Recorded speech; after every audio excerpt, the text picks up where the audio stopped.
Dans cette vidéo, je vais vous expliquer comment vectoriser vos fichiers. Donc pour ceux qui ne savent pas ce que c'est vectoriser un fichier, donc c'est qu'on va passer d'un fichier en basse moyenne qualité à un fichier qui sera en bonne qualité et qui sera parfait pour de l'impression DTF. Voilà, sans rentrer vraiment dans les détails, c'est vraiment on passe d'un mauvais fichier à un bon fichier, tout simplement. Donc, il y a plusieurs possibilités. Soit vous passez par un graphiste, ce qui va être obligatoire dans certains cas. Soit vous avez la possibilité d'utiliser des logiciels gratuits comme Inkscape, ou alors il y a d'autres logiciels, mais je ne les ai pas en tête. Ou vous avez aussi la possibilité de passer par Adobe Illustrator. Donc, c'est un logiciel payant. Euh, Même si, voilà, Illustrator, vous avez la possibilité de le faire. Mais certaines fois, c'est assez compliqué. Il faut jouer avec les réglages pour avoir quelque chose de vraiment sympa. Là, l'avantage, en fait, c'est que c'est de l'IA. Donc, on va cliquer juste sur vectoriser et ça va le faire automatiquement. Il faudra juste faire attention, il y a quelques petites subtilités à prendre en compte. Voilà, il faudra bien regarder que la vectorisation s'est bien passée. Voilà, donc là, alors c'est le site s'appelle donc vectorizer.ai. Je vous mettrai le lien dans la description de la vidéo. Alors, c'est un site qui est payant, c'est un système d'abonnement. Donc, on est sur 8,99 € par mois. Annulable à tout moment. Donc voilà, si vous avez besoin juste pour faire pour l'utiliser sur un ou deux logos, vous pouvez prendre l'abonnement un mois et l'annuler juste après, il n'y a aucun problème. À savoir aussi que vous n'avez pas besoin de l'abonnement pour voir la vectorisation de votre fichier. Donc en fait, ça va vous donner un aperçu de la vectorisation et si le rendu vous convient, à ce moment-là, il faudra prendre l'abonnement pour pouvoir télécharger le fichier. Donc on se rend donc sur le site en question. On vient donc cliquer ici. On va choisir un fichier. Donc là, c'est un fichier d'une cliente qui est beaucoup pixelisé. Voilà, je l'avais déjà imprimé. On a eu donc des petits contours blancs. Donc voilà, la cliente m'a autorisé à utiliser son logo pour la vidéo. Donc je la remercie. Et voilà, donc on sélectionne donc le fichier. On clique sur ouvrir. Là, on regarde bien que le logo est bien à l'intérieur du cadre. Alors, moi, ça fait quelques mois que j'utilise ce site en question. Voilà, j'ai jamais eu de soucis. En général, je clique sur donc déposer le fichier. Il y a toujours le logo qui est à l'intérieur. Je n'ai absolument jamais touché au niveau du recadrage ou quoi que ce soit. Donc, une fois que vous avez bien regardé que ici votre logo est à l'intérieur, vous faites juste OK. Et là, donc, ça va le vectoriser. Donc les fichiers qui sont assez simples, là vous voyez, hein, il n'y a qu'une seule couleur. Bon, au niveau de la qualité, c'était vraiment pas top, donc c'était vraiment pixelisé. Mais voilà, il n'y a pas trop de complexité. Donc c'est assez rapide, hein, vous avez vu, ça prend peut-être une trentaine de secondes. Et c'est de façon automatique. Donc ça c'est vraiment très sympa. Donc là on a donc à gauche l'image originale et à droite on a l'image qui a été vectorisée. Et pour vous rendre compte, vous allez zoomer. Voilà, et là vous voyez la différence. Donc comme je vous ai dit, à gauche c'est l'ancien logo et à droite c'est le logo qui a été vectorisé. Donc ici on voit l'effet de dents de scie, donc quand c'est un fichier qui est pas de très bonne qualité ou un PNG qui a été agrandi, on perd énormément en qualité quand on vient agrandir un PNG. Je vous ferai une vidéo à ce sujet. Donc voilà. Donc là on voit bien que les contours sont super propres. Et du coup, donc j'ai déjà imprimé ce fichier-là pour ma cliente et le résultat est super. Du coup, pas de contour blanc. Les bords sont lisses en fait, hein, comme vous le voyez ici. Donc voilà, le rendu est 10 fois mieux. Donc voilà, faites attention, comme je vous ai dit, il y a quelques petites subtilités, je vais vous le montrer juste après. Mais il faut bien faire attention. Prenez le temps, bien voilà, vous regardez, vous zoomez un petit peu. Voilà, le résultat vous convient. À ce moment-là, vous avez juste à faire télécharger. Là, vous ne touchez absolument à rien. Alors, vous avez un petit guide en descendant la page, vous avez un petit guide et, de tous les réglages en fait que vous voyez ici. Tout est noté ici. Donc, si vous voulez prendre le temps de les lire, j'en ai lu quelques-uns et honnêtement, il y a pas mal d'informations qui sont utiles. Donc, prenez le temps de les lire. Mais voilà, de mon côté, ça fait plusieurs mois que j'utilise le site. Je n'ai absolument rien changé à ce niveau-là. Donc, juste au niveau du format de fichier, je vous conseille de laisser soit en PDF soit en SVG. Le EPS aussi c'est possible, il n'y a pas de souci. Par contre les deux autres formats ne les prenez pas. Encore DXF c'est pas trop gênant. Par contre le PNG ne le prenez surtout pas. Euh, Parce que si vous voulez, là on va donc venir vectoriser le fichier, donc on va le rendre on va dire modifiable facilement. Et en PNG ça ne va pas être possible. Surtout si jamais vous souhaitez par exemple agrandir ou rétrécir le fichier. Comme je vous ai dit précédemment, en PNG, vous allez perdre en qualité. Donc, si vous le téléchargez en PNG, la vectorisation que vous venez de faire n'aura aucun sens parce qu'on va venir perdre encore une nouvelle fois en qualité. Donc voilà, ne prenez pas le PNG. Donc là, on va rester donc sur du PDF. Moi, j'ai toujours téléchargé en PDF, j'ai jamais eu de soucis. Donc là, voilà, regardez bien juste que vous de votre côté, vous ayez donc les mêmes réglages que moi. Là, vous faites télécharger. Donc là, on a notre fenêtre qui vient de s'ouvrir. Donc vous voyez, hein, je l'ai déjà téléchargé. Donc c'est cette planche-là. Pour la vidéo, je vais le refaire. Donc on va marquer V2 par exemple. Voilà. Donc V2 planche A3 Caravelle. Donc là, une fois que le fichier a été donc enregistré sur l'ordinateur, on va pouvoir faire notre mise en page. Donc là, il y a plusieurs possibilités, ça va dépendre en fait en fonction du logiciel que vous allez utiliser.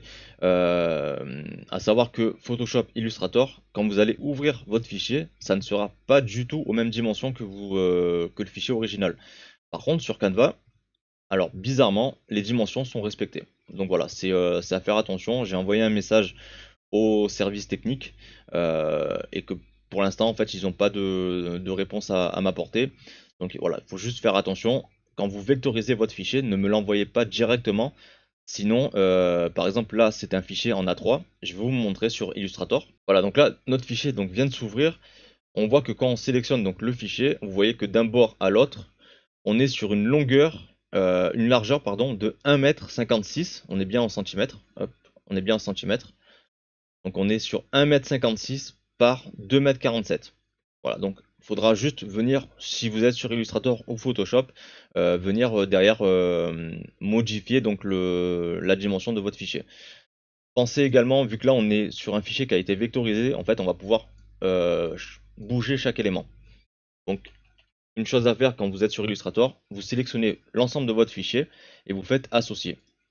Voilà, comme ça il n'y a pas de risque de déplacer un élément du fichier sans faire attention. Donc maintenant on va le mettre, donc on était sur un format en A3. Donc c'était 41,5. Voilà. Hop. Alors là du coup, autre chose à savoir, c'est que la vectorisation, donc l'a passé un fichier. Alors, je me rappelle plus le fichier original s'il était en CMJN ou en RVB, donc ça c'est le code couleur. Et là vous voyez que ici le code couleur c'est du RVB. Donc on va faire fichier nouveau. On va recréer donc notre planche, donc c'est une planche en A3. Donc je vous mettrai juste en haut le lien de la vidéo tuto pour créer des planches sur Illustrator.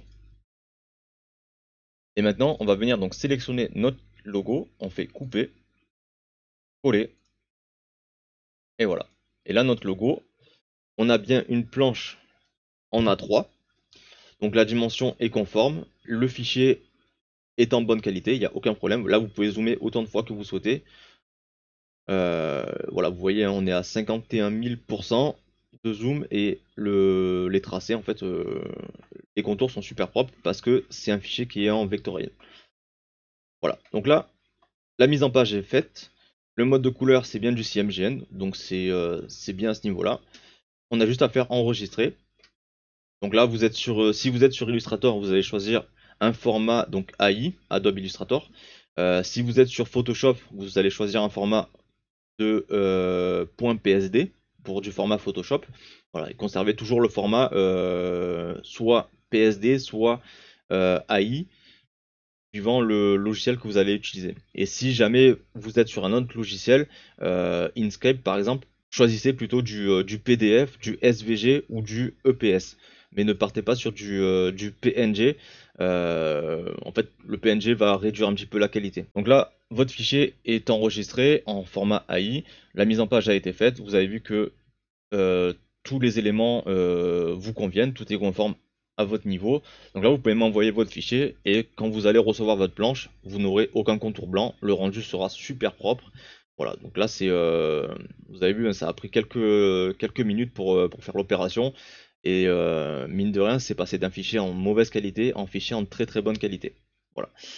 Donc, même principe hein, sur Photoshop, ça va, comme je vous le disais, ça va agrandir un maximum la taille de l'image, donc il faudra refaire la mise en page. Par contre, sur Canva, je vais vous montrer. Voilà, donc là on est sur Canva, donc volontairement j'ai choisi une planche de 1 mètre. Je vais vous montrer, il y a une petite subtilité à prendre en compte. Donc on fait importer des fichiers. Donc là on a notre fichier, donc V2 planche A3 Caravelle. Hop, ouvrir. Donc là la planche va se télécharger. Voilà, donc là on l'a fait glisser. Donc là on a bien notre fichier. Maintenant, je vais en importer un deuxième pour vous montrer. Donc ça c'est un autre fichier que j'ai déjà vectorisé, je vais vous montrer juste après. Il y a quelques petits éléments à prendre en compte. Et là on va juste cliquer donc pour l'importer sur Canva.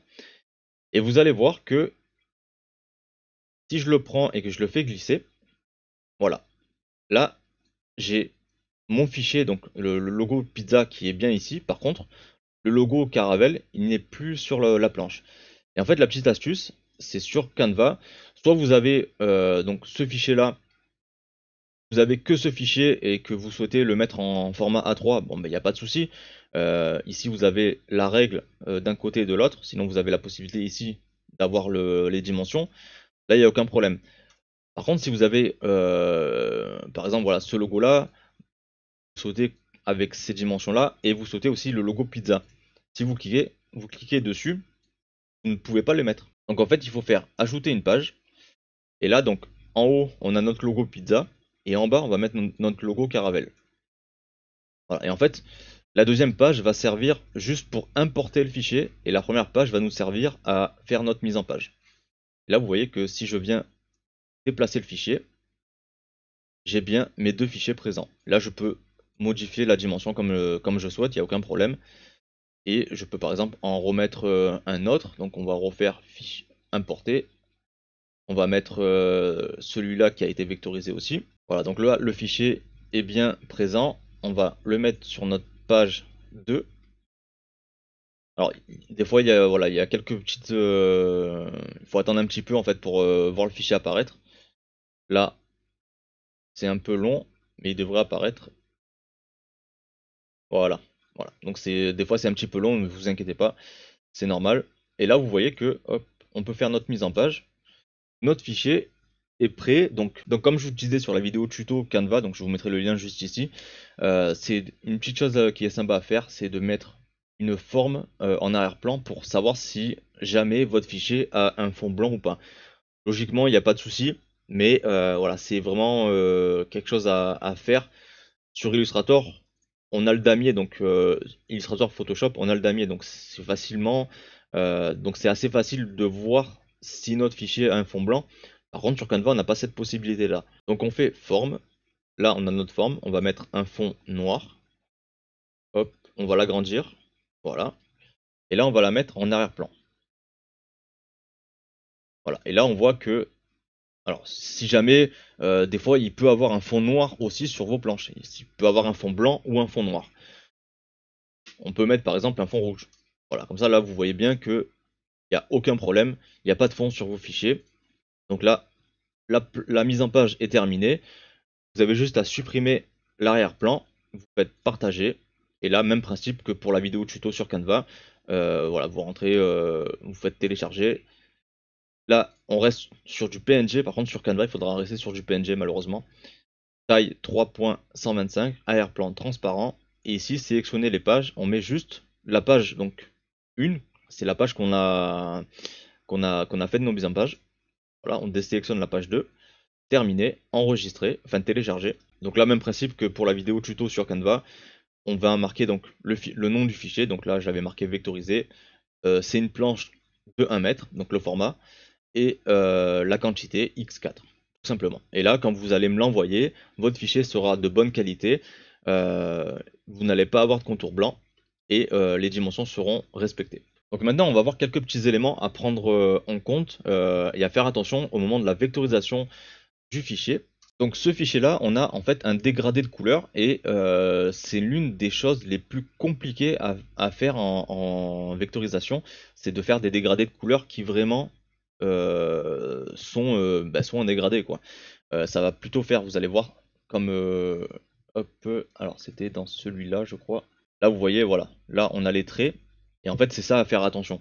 On va l'ouvrir ensemble. Donc là, du coup, comme tout à l'heure, à gauche notre fichier original et à droite le fichier qui a été vectorisé. On vient zoomer et on voit que au niveau de la qualité, ben, c'est largement mieux à droite, hein, c'est normal. Vous voyez les détails, ils sont vraiment bien. Par contre, comme je vous disais, voilà. Là, le souci, c'est qu'au niveau du dégradé de couleur, ben, c'est plutôt moyen, quoi, hein. Et ça, vous allez le voir sur l'impression. Donc ça, du coup, à voir avec votre client si le rendu est conforme à ses attentes. Après, vous pouvez très bien lui expliquer les risques d'imprimer un fichier en basse qualité comparé à un fichier qui a été vectorisé, quoi. Donc certes, on va avoir voilà, ces fameux traits au niveau du dégradé de couleur. Par contre, la qualité visuelle sera nettement mieux sur un fichier vectorisé que sur un fichier en basse qualité que le client qui vous aura fourni, hein. Donc là voilà, une fois que vous avez vérifié donc que tout est OK pour vous, alors faites attention également, il y a donc cette histoire de dégradé de couleur qui est problématique en vectorisation, mais il y a aussi une histoire que si votre fichier est vraiment de très très mauvaise qualité et qu'en plus de ça c'est un fichier qui est vraiment très petit, quand vous avez du texte, on risque d'avoir une suppression partielle ou totale du texte. Donc faites attention à ce niveau-là. Je le répète, mais prenez bien le temps de regarder votre fichier avant de le télécharger. Ne déposez pas votre fichier bêtement sur le site. Ne cliquez pas sur télécharger bêtement. Vous risquez d'avoir un souci, enfin une surprise surtout à la réception de votre fichier si jamais faites ça dans l'urgence, on va dire. Donc je vous laisserai un petit peu hein, regarder les différentes fonctionnalités. Je vais vous en présenter quelques-unes. Ici on a les palettes de couleurs. Donc en fait on va venir supprimer, on va venir garder en fait certaines couleurs. Voilà, donc là on peut, voilà, vous voyez que ça change un petit peu ici. Hop, voilà, là vous voyez. Donc on peut venir jouer à ce niveau-là. euh, et en fait une fois que vous avez trouvé. Donc soit on a 106, donc ce qui correspond 106, ça veut dire qu'il y a 106 couleurs sur le fichier. Et voilà, plus vous allez donc les réduire et ça va en supprimer quelques-unes. Voilà. Là par exemple si on hop, voilà, le 3 par exemple, bah, votre fichier il est rouge et il est blanc. Voilà, je sais pas si vous voyez le blanc à l'écran, mais on a bien le blanc, on voit la différence entre le damier. On voit la différence avec le damier juste ici. Voilà, donc là, à vous de voir. Et pareil, il y a une petite fonctionnalité qui vient de se rajouter il y a quelques jours. C'est cette histoire voilà, de l'appareil. On peut venir vraiment. Vous voyez, hein, voilà, il y a pas mal de petits réglages qui sont possibles. Donc c'est vraiment très intéressant. Et en fait, une fois que vous avez, donc, par exemple, vous avez dit, bon ben voilà, je veux que 4 couleurs, ces que 4 couleurs là me conviennent parfaitement. Vous faites la petite case ici et ça va revenir vectoriser le fichier pour enregistrer donc vos réglages. Alors des fois ça peut arriver, surtout la première fois logiquement, quand vous allez vectoriser votre premier fichier, vous allez sûrement avoir ce résultat là. Donc qu'un seul logo, donc le résultat qui a déjà été vectorisé. Par contre on ne sait pas ben, l'avant et après. Donc on vient juste ici, il y a cette case là, on clique dessus et là vous avez bien votre logo avant et le logo après. C'est vraiment très intéressant de travailler comme ça. Ça permet de suite, quand on zoome en fait, de voir déjà si la vectorisation s'est bien passée et de voir surtout si comment dire, s'il y a des soucis en fait. Donc là pour finir, je vais vous montrer. Vous voyez que ici, donc on a à gauche, on a donc ce trait là et à droite on a donc le même trait en fait, mais qui a été vectorisé. Et vous allez voir, donc je vais le télécharger et on va passer donc sur Illustrator. Donc là on ne pourra pas faire. Alors je l'avais déjà téléchargé, on va marquer juste V2 vectoriser. Donc malheureusement cette étape, vous ne pourrez pas la faire sur Canva. Il vous faudra obligatoirement, alors Canva ou Photoshop, il vous faudra obligatoirement soit Inkscape, soit Illustrator, en fait un logiciel qui traite les fichiers vectoriels. Voilà, donc là on a notre fichier, on va l'ouvrir. Et là du coup, on vient donc zoomer et eh ben, on se rend compte que voilà, ce fichier-là, cet élément-là, on ne le souhaite pas sur l'impression. Donc on clique dessus, on le sélectionne et on clique sur supprimer. Voilà. Et là pareil, on voit, hop, il y a encore un petit trait ici. Hop, ah ben c'est pas grave. Là, on va venir donc ici, on sélectionne l'encadrement. Donc là, vous voyez, j'ai bien sélectionné l'encadrement. Je vais passer, hop, voilà, ça sera mieux. Donc là, on sélectionne dans un coin le fichier. Et là, pareil, on fait supprimer. On zoome et on voit que, voilà, là, le contour en fait est beaucoup plus propre. On voit que, après, bon, si vous souhaitez vraiment améliorer au maximum, vous pouvez venir modifier les tracés. Ça, c'est un peu plus poussé. Euh, donc voilà, ça c'est, mais c'est possible, hein. Donc là, vous voyez, par exemple, en bas, c'est pareil. Là, ces deux petits éléments, je ne le souhaite pas, je souhaite pas les avoir à l'impression. Donc je les sélectionne et je les supprime. Voilà. Et après, du coup, même principe pour l'intérieur de votre fichier. Vous pouvez très bien supprimer ici. Ou par exemple, voilà, on va lui enlever la moustache. Voilà, c'est ça qui est vraiment très intéressant avec les fichiers vectoriels, c'est qu'on peut vraiment interagir avec les éléments du fichier. Voilà. Donc là, pareil, hop, ici, voilà. Et là, comme je vous disais, et là, du coup, même principe, hein, on va venir ouvrir un nouveau fichier et importer. Donc, comme voilà, on va le faire ensemble. Tac, on sélectionne, on fait couper, coller, on le met aux bonnes dimensions. On va dire par exemple 25 cm. On pense bien à faire associer, hein, faites attention à ça. Logiquement, j'aurais dû le faire avant. Voilà, donc là, notre fichier, il est conforme à de l'impression DTF. Donc là, du coup, ce fichier-là, je l'ai trouvé sur PNG Hug, ça s'appelle. Donc c'est un site internet où je crois que tous les fichiers sont gratuits. Par contre, on ne peut pas les revendre. Voilà, vous pouvez pas les télécharger et les imprimer pour de la revente derrière. C'est voilà, juste ça à savoir. Par contre, voilà, ce fichier, il était vraiment super pour la vidéo parce qu'on a bien les dégradés de couleurs. Euh, voilà, au niveau de la qualité, bah, c'était vraiment quelque chose qui était vraiment pixelisé. Donc là, c'était vraiment parfait pour la vidéo. Voilà, donc j'espère que cette vidéo vous a plu. Si vous avez des questions, n'hésitez pas à me les mettre en commentaire ou sur les réseaux sociaux. Si jamais vous avez des idées de vidéos tuto à me proposer, n'hésitez pas aussi, hein, ça me fera plaisir de vous les proposer. Voilà, donc si ce n'est pas déjà fait, n'hésitez pas à vous abonner à la chaîne YouTube. J'essaye de vous proposer des petites vidéos tuto de temps en temps, surtout voilà, quand je vois des problèmes qui sont récurrents pour de l'impression DTF. Merci d'avoir regardé cette vidéo jusqu'à la fin et je vous dis à bientôt.